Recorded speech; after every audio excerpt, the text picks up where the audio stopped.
42 is here. अभिवादन आप सभी का इस नए वीडियो में। सफाई और स्वास्थ्य का चोली दामन का साथ है। अगर सफाई कम है तो भी लोग बीमार होते हैं और अगर सफाई ज्यादा है तो भी बीमारी आपको घेर लेती है। आजकल बहुत ज्यादा लोग बीमार ओवर सैनिटाइजेशन की वजह से हो रहे हैं, यानी वे ज्यादा सफाई कर रहे हैं। और इस वीडियो से आप जानेंगे सफाई कितनी करनी चाहिए, शरीर कितना साफ रखना है, स्नान कितना करना चाहिए और मुंह की सफाई कैसे करें। ये और इसके अलावा और भी बहुत कुछ है इस वीडियो में आपकी जानकारी के लिए।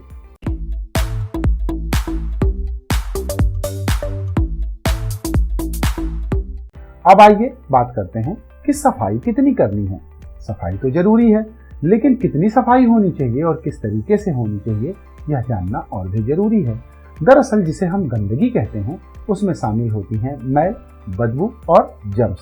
जब हम घर के बाहर जाते हैं तो धूल, मिट्टी और गंदगी जो हमारे शरीर पर पड़ती है, इसके अलावा शरीर की डेड सेल्स, ऑयल और पसीना मैल बनाता है।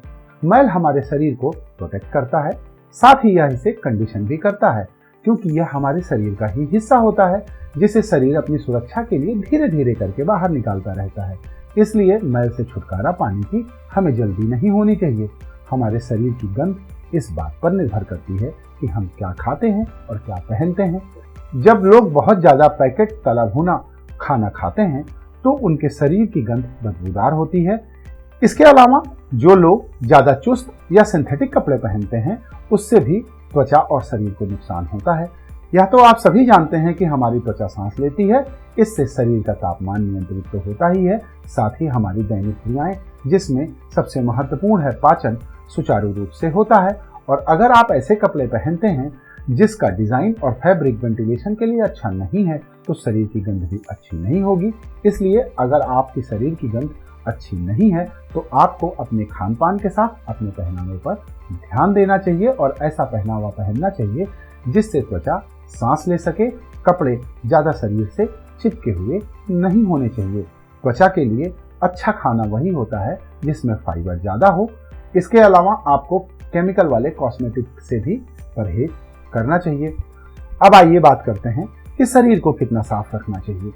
सफाई का मतलब जर्म्स का खात्मा, यही कुछ हमें विज्ञापन सिखा रहे हैं, जिसमें यह बताया जाता है कि फला साबुन या पर्सनल केयर प्रोडक्ट्स 100% जर्म्स को मार देगा, लेकिन ऐसा करना बिल्कुल भी अच्छा नहीं है। दरअसल जर्म्स हमारे शरीर का हिस्सा होते हैं। जर्म्स के बिना हमारी जिंदगी संभव नहीं है।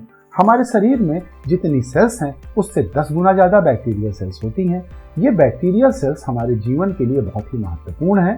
ये सेल्स हमारी सेल्स के साथ सिम्बायोसिस करती हैं और सबसे बड़ी बात यह है कि हमारी ह्यूमन सेल्स पर लगाम लगा के रखती हैं।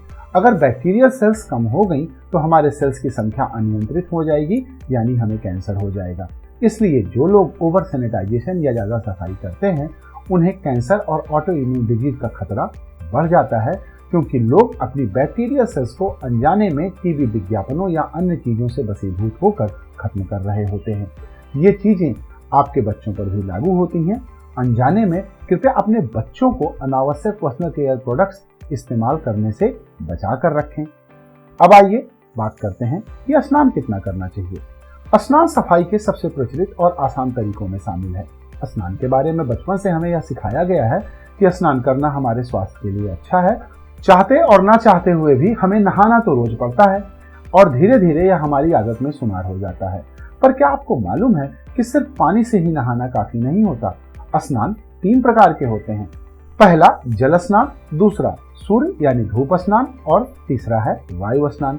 जल स्नान तो हम सब बहुत अच्छे तरीके से करना जानते हैं, लेकिन हवा और धूप का स्नान अभी हमने इसका इस्तेमाल ना के बराबर किया है। खासकर शहरों में रहने वाले लोग तो अब थोड़ी सी बात धूप स्नान की कर लेते हैं।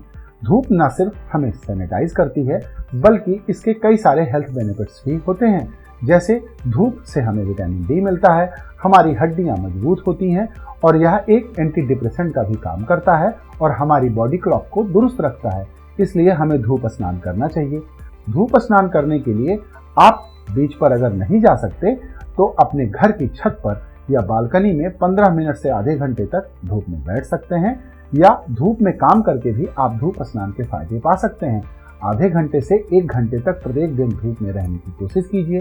अब आइए बात करते हैं वायु स्नान की।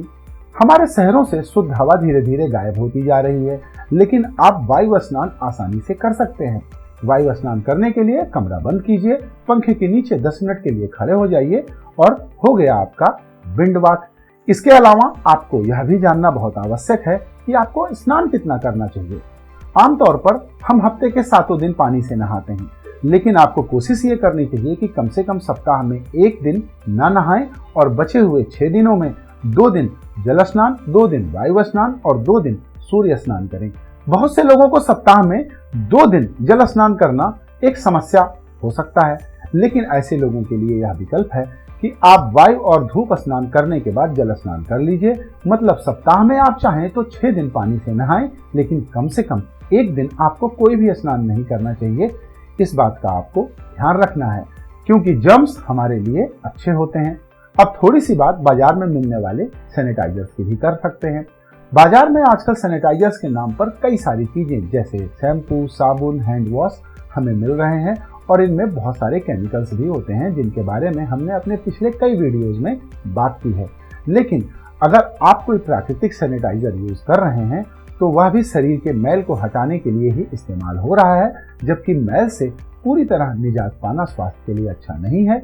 इसीलिए मेरी आपको यही सलाह होगी कि साबुन, शैम्पू और बॉडी वॉश या अन्य कोई चीज का इस्तेमाल आपको कम से कम करना चाहिए, चाहे वह कितनी ही प्राकृतिक क्यों ना हो।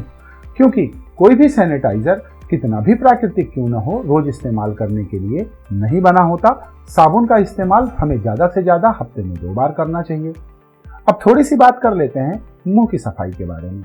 मुंह की सफाई में 2 चीजें प्रमुखता से शामिल होती हैं। पहला, मुंह साफ होना चाहिए और दूसरा, इससे बदबू नहीं आनी चाहिए। लेकिन मुंह की सफाई के लिए टूथपेस्ट का वह कनेक्शन नहीं है जैसा कंपनियां अपने विज्ञापनों में हमें घुट्टी की तरह पिला रही हैं। अगर आप थोड़ा कच्चा और कठोर खाना खाएं तो वह दांतों के लिए अच्छा होगा। खाने में आप स्प्राउट, सलाद और मौसमी फल खाएं, इससे हमारे दांत मजबूत रहते हैं, साथ ही साफ भी होते हैं। आप जरा याद कीजिए कि गन्ना चूसे या कोई सख्त फल खाए आपको कितने दिन हो गया है।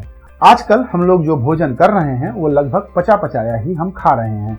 स्वस्थ दांतों के लिए यह बिल्कुल भी अच्छा नहीं है। अगर आप टूथपेस्ट और मंजन की बात करें, तो यह मेरा अपना मानना है कि स्वस्थ दांतों के लिए यह बिल्कुल मायने नहीं रखता कि आप टूथपेस्ट या मंजन कौन सा इस्तेमाल कर रहे हैं।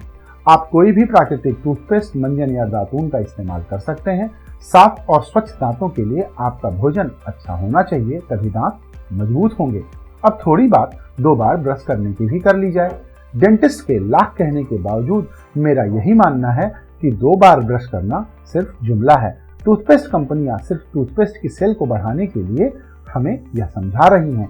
ऐसे टूथपेस्ट का आपको बिल्कुल इस्तेमाल नहीं करना चाहिए जो यह दावा करता हो कि इसके इस्तेमाल से मुंह के कीटाणुओं को 99% यह मार देगा, क्योंकि अगर ऐसा हो जाएगा तो आपके मुंह की इम्यूनिटी और ओरल फ्लोरा बर्बाद हो जाएगा। ऐसा कोई भी प्रोडक्ट जो 99% बैक्टीरिया मारने का दावा करता हो, चाहे वह साबुन या टूथपेस्ट हो अथवा फ्लोर क्लीनर, उसका इस्तेमाल आपको बिल्कुल नहीं करना चाहिए, क्योंकि ये टॉक्सिक और कोरोसिव होते हैं।